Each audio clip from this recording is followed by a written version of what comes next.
Now, here at home, it was the first day, of course, of the governor's new mandate on masks, making it a misdemeanor to refuse to wear one in enclosed public spaces. Violators can face a $500 fine. Let's bring in Jason Colthorpe live tonight, who's been looking into the enforcement of this mandate. At least one sheriff is admitting to you this is going to be very complicated, Jason.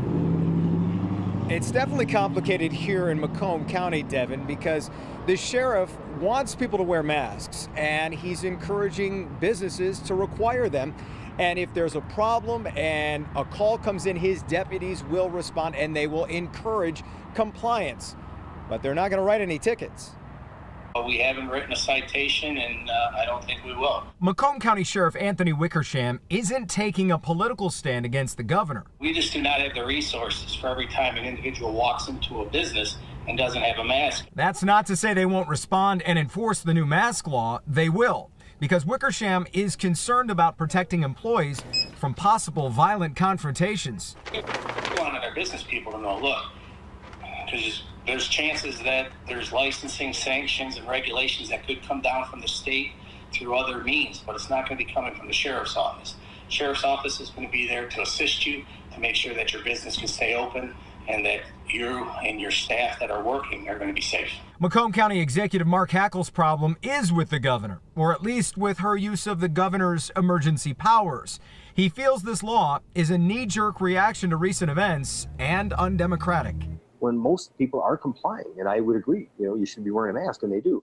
But to all of a sudden now come out with a law that didn't involve law enforcement, didn't involve our legislature, didn't involve the democratic process, and say, I'm going to make it a misdemeanor violation, that puts a lot of people in a very concerning position, saying, wait a minute, how can one person just do that? And now we're the ones that have to go ahead and enforce that. I mean, that's a concern. Yeah, and just to point out one more time, the sheriff and Mark Hackle are both for the mask law, for everyone wearing masks, I should say.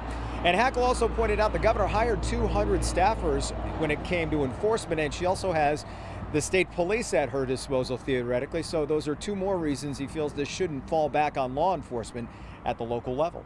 Devin? I guess some will say that it's one thing to not be able to write tickets. It's another to tell people that you're not going to be doing that. But Jason, I'm wondering what you're hearing from other departments from around the area. Right, it kind of goes back if they're the speed limit. If you tell them, they'll speed. Right, Let me start with Oakland County real quick. They're going to do it the way they've done it from day one, going to encourage compliance. They'll come out when they're called, but and any violators will get forwarded to the health department. In Washtenaw County, same kind of thing. They don't want to write citations. In Livingston County, same that he's been doing there. No citations, no enforcement. That's because the sheriff there doesn't agree with what the governor's doing. Didn't hear back from Wayne County or MSP tonight. Devin?